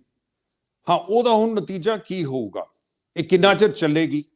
ਕਿਉਂਕਿ ਜੇ ਆਮ ਆਦਮੀ ਪਾਰਟੀ ਕਹਿ ਰਹੀ ਜੀ ਅਸੀਂ ਤਬਦੀਲੀ ਲਿਆਉਣੀ ਹੈ, ਔਰ ਬਾਦਲ ਪਰਿਵਾਰ ਵਿੱਚ ਆ ਜਾਂਦਾ ਜਾਂ ਬਾਹਰੋਂ ਸਪੋਰਟ ਕਰਦਾ ਉਹਨਾਂ ਦੀ, ਉਹ ਤਾਂ ਆਪਣੀਆਂ ਬੱਸਾਂ, ਆਪਣੇ ਹੋਟਲ, ਆਪਣੀਆਂ ਬਿਜ਼ਨਸਾਂ, ਪੁਲਿਸ ਅਫਸਰਾਂ ਦੀਆਂ ਪੋਸਟਿੰਗਸ, ਮੁਕੱਦਮੇ, ਇਹਨਾਂ ਚੀਜ਼ਾਂ ਤੇ ਉਹਨਾਂ ਨੇ ਅਸਰ ਪਾਉਣਾ ਹੀ ਪਾਉਣਾ ਸਾਰਿਆਂ ਤੋਂ ਪਹਿਲਾਂ। ਫਿਰ ਆਮ ਆਦਮੀ ਪਾਰਟੀ ਦਾ ਏਜੰਡਾ ਰਹੇਗਾ ਜਾਂ ਸੁਖਬੀਰ ਬਾਦਲ ਦਾ ਏਜੰਡਾ? ਇਹ ਏਜੰਡਾ ਚੱਲਣ ਨਹੀਂ ਵਾਲਾ। ਇਹ ਚੱਲੇਗਾ 6-8 ਮਹੀਨੇ 9 ਮਹੀਨੇ ਚੱਲੇਗਾ। ਹੋ ਸਕਦਾ ਇਹ ਵੀ ਚਾਲ ਇਹੀ ਸੋਚੀ ਹੋਵੇ ਜੋ ਕਾਂਗਰਸ ਕਰਦੀ ਸੀ ਜਨਤਾ ਪਾਰਟੀ ਨਾਲ ਦਿੱਲੀ 'ਚ, ਕਿ ਸਾਲ ਇਹਨਾਂ ਨੂੰ ਚਲਾ ਲੈਣ ਦੋ, ਖਾ ਪੀ ਲੈਣ ਦੋ, ਉਹਦੇ ਬਾਅਦ ਕੁਰਸੀ ਖਿੱਚ ਲਓ, ਲੋਕ ਦੇਖ ਲੈਣਗੇ ਕਿੰਨੇ ਕੁ ਜੋਗੇ ਆ ਇਹਨਾਂ ਨੂੰ। ਉਹ ਕਹਿੰਦੇ ਆ ਨਾ ਇਹ ਇੱਕ ਮੌਕਾ ਕੇਜਰੀਵਾਲ ਕੋ, ਉਹ ਕਹਿਣਗੇ ਮੌਕਾ ਦੇ ਹੀ ਦਿਓ, ਦੇਖਦੇ ਆ ਮੌਕੇ ਨਾਲ ਕਰਦੇ ਕੀ ਨੇ। ਉਹਦੇ 'ਚ ਖਤਰਾ ਇਹ ਹੈ ਜੇ ਉਹ ਮੌਕੇ ਦੇ ਨਾਲ ਉਹਨਾਂ ਨੇ ਚਲਾ ਲਿਆ ਤਾਂ ਅਕਾਲੀ ਦਲ ਵੀ ਟੁੱਟ ਸਕਦਾ ਹੈ। ਜੇ ਅਕਾਲੀ ਦਲ ਦੇ ਨੰਬਰ ਘੱਟ ਹੋਣੇ ਆ, ਜੇ ਤੁਹਾਡੇ 25 ਨੇ, ਉਹਨਾਂ ਨੇ 15-16 ਹੀ ਤੋੜਨੇ ਆ ਤੁਹਾਡੇ, ਤੇ ਉਹ ਵੀ ਟੁੱਟ ਸਕਦੇ ਆ। ਅੱਗੇ ਟੁੱਟ ਕੇ ਇਹਨਾਂ ਦੇ ਹੀ ਜਾ ਰਿਹਾ ਨਾ। ਆਮ ਆਦਮੀ ਪਾਰਟੀ ਨੂੰ ਅੱਗੇ ਪੁਰਾਣੇ ਟਾਈਮ ਤੇ ਅਸੀਂ ਮਜ਼ਾਕ ਕਰਦੇ ਹੁੰਦੇ ਸੀ ਕਿ ਕਾਂਗਰਸੀਆ ਕਿਧਰੇ ਵੀ ਜਾ ਸਕਦਾ, ਉਹਦੀ ਤੇ ਚਿੱਟੀ ਟੋਪੀ ਹੈ, ਰੰਗ ਜਿਹੜਾ ਮਰਜੀ ਉਹਨੂੰ ਦੇ ਲੋ। ਅੱਛਾ, ਜਿਹੜਾ ਕੇਸਰੀ ਵਾਲਾ ਉਹਦਾ ਰੰਗ ਨਹੀਂ ਬਦਲਦਾ, ਨਾ ਨੀਲੇ ਦਾ ਬਦਲਦਾ। ਤਾਂ ਇਸ ਕਰਕੇ ਇਹ ਆਮ ਆਦਮੀ ਪਾਰਟੀ 'ਚ ਕੋਈ ਵੀ ਜਾ ਸਕਦਾ, ਕਿਉਂਕਿ ਉਹਦੀ ਆਈਡੀਓਲੋਜੀ ਕੋਈ ਹੈ ਨਹੀਂ। ਉਹ ਤਾਂ ਗਵਰਨੈਂਸ ਦੀ ਗੱਲ ਕਰਦੇ ਆ, ਸਕੂਲ ਬਣਾਵਾਂਗੇ, ਫਲਾਣਾ ਬਣਾਂਗੇ, ਉਹ ਤਾਂ ਸਾਰੀਆਂ ਪਾਰਟੀਆਂ ਕਰਦੀਆਂ, ਉਹਦੇ ਨਾਲ ਕੋਈ ਦੋ ਰਾਏ ਹੈ ਨਹੀਂ। ਤਾਂ ਇਸ ਕਰਕੇ ਇਹ ਆਪਾਂ ਜਿੱਧਰ ਨੂੰ ਜਾ ਰਹੇ ਹਾਂ, ਮੈਂ ਤਾਂ ਇਹੀ ਸੁਝਾਅ ਸਾਹਮਣੇ ਰੱਖ ਰਿਹਾ। ਤਾਂ ਹੀ ਅਸੀਂ ਜਾ ਕੇ ਕਈ ਜਿਹੜੇ ਚੰਗੇ ਕੈਂਡੀਡੇਟ ਜਿਹੜੇ ਕਿਸਾਨਾਂ ਨੇ ਖੜੇ ਕੀਤੇ ਆ, ਸਾਰੇ ਨਹੀਂ ਕਈ, ਉਹਨਾਂ ਦੀ ਜਾ ਕੇ ਅਸੀਂ ਪ੍ਰਚਾਰ ਵੀ ਕੀਤਾ, ਕਿਹਾ ਵੀ ਨਹੀਂ ਵੀ ਜਿੱਤਦੇ ਕੋਈ ਗੱਲ ਨਹੀਂ, ਜੇ ਨਹੀਂ ਵੀ ਜਿੱਤੇ, ਇਹ ਜ਼ਰੂਰੀ ਹੈ ਉਹ ਵੋਟ ਇਕੱਠੀ ਹੋਣੀ ਸ਼ੁਰੂ ਹੋਵੇ ਜਿਹੜੀ ਚੰਗੇ ਬੰਦਿਆਂ ਨੂੰ ਪੰਜਾਬ ਪਾਉਂਦਾ ਹੈ। ਉਹਦੇ ਤੇ ਭਵਿੱਖ ਅਸੀਂ ਬਣਾ ਸਕਦੇ ਹਾਂ, ਉਹਦੇ ਤੇ ਇਮਾਰਤ ਪੰਜਾਬ ਦੀ ਨਈ ਖੜੀ ਹੋ ਸਕਦੀ ਹੈ। ਲੇਕਿਨ ਇਹ ਪੁਰਾਣੀ ਜੜਾਂ ਤੇ ਔਰ ਪੁਰਾਣੀ ਇਮਾਰਤ ਜਿੱਥੇ ਖੜੀ ਸੀ ਉਹ ਟੁੱਟੀ ਹੋਈ, ਉਹਦੇ ਤੇ ਤੁਸੀਂ ਦੂਜੀ ਇਮਾਰਤ ਬਣਾਓਗੇ ਤਾਂ ਉਹ ਫਿਰ ਚੱਲੇਗੀ ਨਹੀਂ। ਬਿਲਕੁਲ ਠੀਕ ਹੈ। ਉਹ ਸ਼ੁਰੂ 'ਚ ਤੁਸੀਂ ਇੱਕ ਗੱਲ ਕੀਤੀ ਡਾਕਟਰ ਸਵੈਮਾਨ ਦੀ, ਸ਼ਾਇਦ ਸਾਡੇ ਇਸ ਮੰਚ ਤੋਂ ਪਹਿਲੀ ਵਾਰੀ ਡਾਕਟਰ ਸਵੈਮਾਨ ਦਾ ਜ਼ਿਕਰ ਆਇਆ, ਚਰਚਾ 'ਚੋਂ ਬਥੇਰੇ ਰਹੇ। ਮੇਰੇ ਖਿਆਲ ਅਮਰੀਕਨ ਸਿਟੀਜ਼ਨ ਹੈ, ਇਲੈਕਸ਼ਨ ਤੋਂ ਲੜ ਹੀ ਨਹੀਂ ਸਕਦੇ, ਲੇਕਿਨ ਉਹਨਾਂ ਦੇ ਉੱਤੇ ਇਹ ਵੀ ਸ਼ੁਰੂ ਦੇ ਵਿੱਚ ਉਂਗਲ ਉੱਠਦੀ ਰਹੀ ਕਿ ਉਹਨਾਂ ਨੇ ਜਿਹੜੇ ਰਾਜੇਵਾਲ ਔਰ ਬਾਕੀ ਕਿਸਾਨ ਜਥੇਬੰਦੀਆਂ, ਉਹਨਾਂ ਨੂੰ ਆਮ ਆਦਮੀ ਪਾਰਟੀ ਦੇ ਨੇੜੇ ਨਹੀਂ ਜਾਣ ਦਿੱਤਾ, ਸ਼ਰਤਾਂ ਲਾਤੀਆਂ, ਤੁਸੀਂ ਇਕੱਲੇ ਲੜੋ, ਉਹ ਸਾਰੀਆਂ ਗੱਲਾਂ। ਨੋ ਡਾਊਟ ਪੰਜਾਬੀ ਵੀ ਚਾਹੁੰਦੇ ਸੀ ਇਕੱਲੇ ਲੜਨ, ਲੇਕਿਨ ਉਸ ਤੋਂ ਪਹਿਲਾਂ ਜੇ 4 ਮਹੀਨੇ ਪਹਿਲਾਂ ਤੁਰ ਪੈਂਦੇ, ਤੁਹਾਡੇ ਵਰਗੇ ਜਿਹੜੇ ਦਰਦਮੰਦ ਸੀਗੇ, ਪੰਜਾਬ ਲਈ ਲੜਦੇ ਸੀ, ਖੜੇ ਵੀ ਸੀ, ਅਪਰੋਚ ਵੀ ਕਰਦੇ ਸੀ, ਉਹਨਾਂ ਦੇ ਨਾਲ ਅੱਗੇ ਤੁਰ ਪੈਂਦੇ, ਆਸਾਨ ਸੀ। ਮੈਨੂੰ ਲੱਗਦਾ ਰਾਜੇਵਾਲ ਸਾਹਿਬ ਇਸ ਮੋੜ ਤੇ ਆ ਕੇ ਸੋਚਦੇ ਹੋਣੇ ਆ ਕਿ ਕਿੱਥੇ ਕੋਈ ਕਮੀ ਰਹਿ ਗਈ, ਤਾਂ ਕਿ ਆਪਣੀਆਂ ਵੀ ਜਥੇਬੰਦੀਆਂ, ਉਹਨਾਂ ਦੇ ਨਾਲ ਖਲੋਣ ਵਾਲੇ ਜਿਹੜੇ 32 ਸੀਗੇ, ਉਹਨਾਂ 32 ਚ ਬਹੁਤ ਥੋੜੇ ਬਚਿਆ। ਰੁਲਦੂ ਸਿੰਘ ਮਾਨਸਾ ਦਾ ਅਚਨਚੇਤ ਪਿੱਛੇ ਹਟ ਜਾਣਾ, ਹੋਰ ਵੀ ਬਹੁਤ ਸਾਰੇ ਲੋਕ ਪਹਿਲਾਂ ਛੱਡ ਗਏ। ਇਹ ਜਿਹੜੀ ਇੱਕ ਜਲੌ ਸੀ ਅੰਦੋਲਨ ਦਾ, ਜਿਹਨੇ ਸਰਕਾਰਾਂ ਹਿਲਾ ਕੇ ਰੱਖਣੀਆਂ ਸੀ, ਉਹਦੀ ਵੀ ਜਲਜਲੋ ਹਟਿਆ। ਕੱਲ ਨੂੰ ਅੰਦੋਲਨ ਦੁਬਾਰਾ ਪੰਜਾਬ ਦੇ ਵਿੱਚ ਹੀ ਖੜਾ ਕਰਨਾ ਪਏ, ਰਾਜੇਵਾਲ ਸਾਹਿਬ ਨੂੰ ਸ਼ਾਇਦ ਉਹਨਾਂ ਵਜਨ ਨਾ ਮਿਲੇ ਜੇ ਉਹ ਪਰਫਾਰਮ ਅੱਛਾ ਨਹੀਂ ਕਰਦੇ। ਸੋ ਇਹ ਮੈਂ ਜ਼ਰੂਰ ਜਾਂਦੇ ਜਾਂਦੇ ਤੁਹਾਡੇ ਤੋਂ ਟਿੱਪਣੀ ਲੈਣੀ ਆ ਕਿ ਕਈ ਵਾਰੀ ਅਸੀਂ ਕਾਹਲ ਦੇ ਵਿੱਚ ਹੁੰਨੇ ਆ, ਤੇ ਕਈ ਵਾਰੀ ਅਸੀਂ ਆਪਾਂ ਓਵਰ ਕੌਨਫੀਡੈਂਟ ਵੀ ਹੁੰਨੇ ਆ, ਸਾਨੂੰ ਆਪਣਾ ਅੰਦਾਜ਼ਾ ਨਹੀਂ ਹੁੰਦਾ ਇਹ ਭਰਮ ਕਿੱਥੋਂ ਸਿਰਜੇ ਗਏ ਔਰ ਇਹ ਲੋਕਾਂ ਨੇ ਸਮਰਥਨ ਕਿਉਂ ਨਹੀਂ ਕੀਤਾ। ਉਨੀ ਵੱਡੀ ਲਹਿਰ ਨਹੀਂ ਬਣ ਸਕੀ ਚੋਣ ਕੰਪੇਨ ਦੀ ਜਿੰਨੀ ਬਣਨੀ ਚਾਹੀਦੀ ਸੀ ਜਾਂ ਤਵੱਕੋਂ ਕੀਤੀ ਜਾਂਦੀ ਸੀ। ਇਹ ਗੱਲ ਬਿਲਕੁਲ ਠੀਕ ਹੈ। ਇਹ ਗੱਲ ਰਾਜੇਵਾਲ ਸਾਹਿਬ ਸ਼ਾਇਦ ਨਹੀਂ ਮੰਨ ਰਹੇ, ਪਰ ਇਹ ਗੱਲ ਬਿਲਕੁਲ ਠੀਕ ਹੈ। ਸਵਾਈਮਾਨ ਜੀ, ਡਾਕਟਰ ਸਵਾਈਮਾਨ ਜਿੱਥੇ ਸਾਡੇ ਨਾਲ ਸਾਂਝ ਹੋਈ ਹੈ, ਉਹ ਹਲੇ ਵੀ ਆਪਣਾ ਉਹਨਾਂ ਦਾ ਮਨੋਬਲ ਉੱਪਰ ਹੈ। ਹਾਂ, ਉਹ ਅਮਰੀਕਨ ਪਾਸਪੋਰਟ ਹੈ, ਉਹਨਾਂ ਨੇ ਤੈਅ ਨਹੀਂ ਕੀਤਾ ਕਿ ਉਹ ਛੱਡ ਕੇ ਕੁੱਦਣਾ ਹੈ, ਤਾਂ ਵੀ 5 ਸਾਲ ਲੱਗਣਗੇ ਉਹਨਾਂ ਨੂੰ ਹਿੰਦੁਸਤਾਨ ਦੇ ਸਿਟੀਜ਼ਨ ਬਣਦੇ ਆ। ਲੇਕਿਨ ਉਹ ਦਿਲੋਂ ਜੁੜੇ ਹੋਏ ਆ ਪੰਜਾਬ ਨਾਲ, ਉਹ ਦਿਲੋਂ ਸਮਝਦੇ ਹੈ ਕਿ ਜਿਹੜਾ ਬਾਹਰ ਬੈਠਾ ਪੰਜਾਬੀ ਹੈ ਉਹ ਵੀ ਤਾਂ ਹੀ ਮਦਦ ਕਰ ਸਕਦਾ ਹੈ ਜੇ ਇੱਥੇ ਦੀ ਸਰਕਾਰ ਕਿਸੇ ਚੰਗੇ ਬੰਦਿਆਂ ਦੇ ਹੱਥ 'ਚ ਹੋਵੇ, ਜਿਹੜੇ ਕੋਈ ਪਲਾਨ ਬਣਾਉਣ, ਜਿਹੜੇ ਸੋਚ ਕੇ ਪੰਜਾਬ ਨੂੰ ਅੱਗੇ ਕਿੱਧਰ ਲਿਜਾਣਾ ਇਹ ਲਿਜਾਣ। ਫਿਰ ਉਹ ਕਹਿੰਦੇ ਅਸੀਂ ਪੈਸੇ ਇਕੱਠੇ ਕਰ ਸਕਦੇ ਹਾਂ, ਹਸਪਤਾਲ ਬਣ ਸਕਣ, ਸਕੂਲ ਬਣ ਸਕਣ, ਨਵੀਂ ਟੈਕਨੋਲੋਜੀ ਆ ਜਾਏ, ਇਨਵੈਸਟਮੈਂਟ ਆਵੇ। ਲੇਕਿਨ ਉਹ ਐ ਪਲਾਨਾਂ ਨਾਲ ਨਹੀਂ ਹੋਣੇ ਕਿ ਇੰਨਾ ਵੰਡ ਦਾਂਗੇ, ਇੰਨਾ ਆ ਲਾ ਦਾਂਗੇ, ਟੁੱਟੇ ਫੁੱਟੇ ਵੈਲਫੇਅਰ ਸਕੀਮਸ। ਉਹ ਤਾਂ ਇੱਕ ਤਰ੍ਹਾਂ ਨਾਲ ਐਲਾਨਬਾਜ਼ੀ ਵਾਲੀ ਪੋਲਿਟਿਕਸ ਹੈ, ਜਿਹਦੇ 'ਚ ਕਿ ਬੀਜੇਪੀ ਵੀ ਪੈ ਗਈ ਹੈ। ਉਹਨਾਂ ਨੇ ਵੀ ਐਲਾਨ ਕਰਤਾ ਉਹ ਕੀ ਕਰਨਗੇ। ਪਰ ਡਾਕਟਰ ਸਵਾਈਮਾਨ ਦਾ ਜਿਹੜਾ ਵਿਜ਼ਨ ਹੈ ਉਹ ਸਾਡੇ ਨਾਲ ਜੁੜਦਾ ਹੈ ਇਸ ਕੰਮ 'ਚ। ਸਾਡਾ ਉਦੋਂ ਥੋੜਾ ਅੱਗੇ ਹੈ, ਇਕੱਲਾ ਕਿਸਾਨੀ ਤੇ ਨਹੀਂ ਹੈ, ਕਿਉਂਕਿ ਅਸੀਂ ਉਦੋਂ ਅੱਗੇ ਵੱਧ ਕੇ ਇੰਡਸਟਰੀ ਨੂੰ ਕਿਵੇਂ ਲੈਣਾ ਹੈ, ਸਾਡੇ ਸ਼ਹਿਰਾਂ ਦੇ ਜਿਹੜੇ ਭਾਈਚਾਰਾ ਹੈ ਉਹਨੂੰ ਕਿਵੇਂ ਨਾਲ ਜੋੜਨਾ ਹੈ।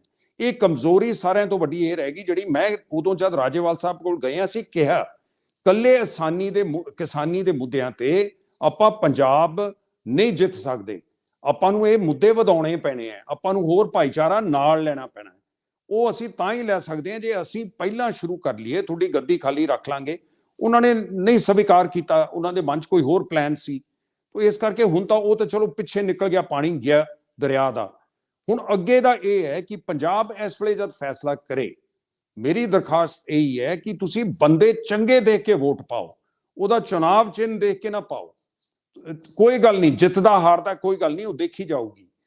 ਪਰ ਚੰਗੇ ਬੰਦਿਆਂ ਨੂੰ ਜੇ ਤੁਸੀਂ ਪਾਓਗੇ, ਉਹ ਚੰਗੇ ਬੰਦਿਆਂ ਨੂੰ, ਚਲੋ ਮੈਂ ਕਹਿੰਦਾ ਕੋਈ 20,000 ਵੋਟ ਲੈ ਕੇ ਵੀ ਜੇ ਨਹੀਂ ਜਿੱਤਦਾ, ਉਹ ਇਹ ਤਾਂ ਹੋ ਜਾਏਗਾ ਨਾ ਇਹ ਅੱਗੇ ਨੂੰ ਚੰਗਾ ਇਨਸਾਨ ਹੈ। ਅੱਗੇ ਨੂੰ ਜਦ ਅੱਗੇ ਨੂੰ ਘੜਾਂਗੇ ਪੰਜਾਬ, ਉਹਦੇ 'ਚ ਇਹ ਤਾਂ ਹੋਏਗਾ 20, 25, 30 ਬੰਦੇ ਭਾਵੇਂ ਨਹੀਂ ਜਿੱਤੇ, ਕਈ ਜਿੱਤੇ ਵੀ, ਉਹਦੇ 'ਚੋਂ ਤੁਸੀਂ ਇੱਕ ਨਵੀਂ ਸ਼ਕਲ, ਇੱਕ ਨਵਾਂ ਪੰਜਾਬ ਘੜ ਸਕਦੇ ਹੋ। ਇਹ ਕੱਲੀਆਂ ਦਫ਼ਤਰਾਂ 'ਚ ਬੈਠ ਕੇ ਪਲਾਨਾਂ ਬਣ ਕੇ ਪੰਜਾਬ ਨਹੀਂ ਘੜਿਆ ਜਾਣਾ। ਇਹਦੇ 'ਚ ਹਲੇ ਸਮੇਂ ਲੱਗੇਗਾ, ਬਹੁਤ ਜ਼ੋਰ ਲੱਗੇਗਾ।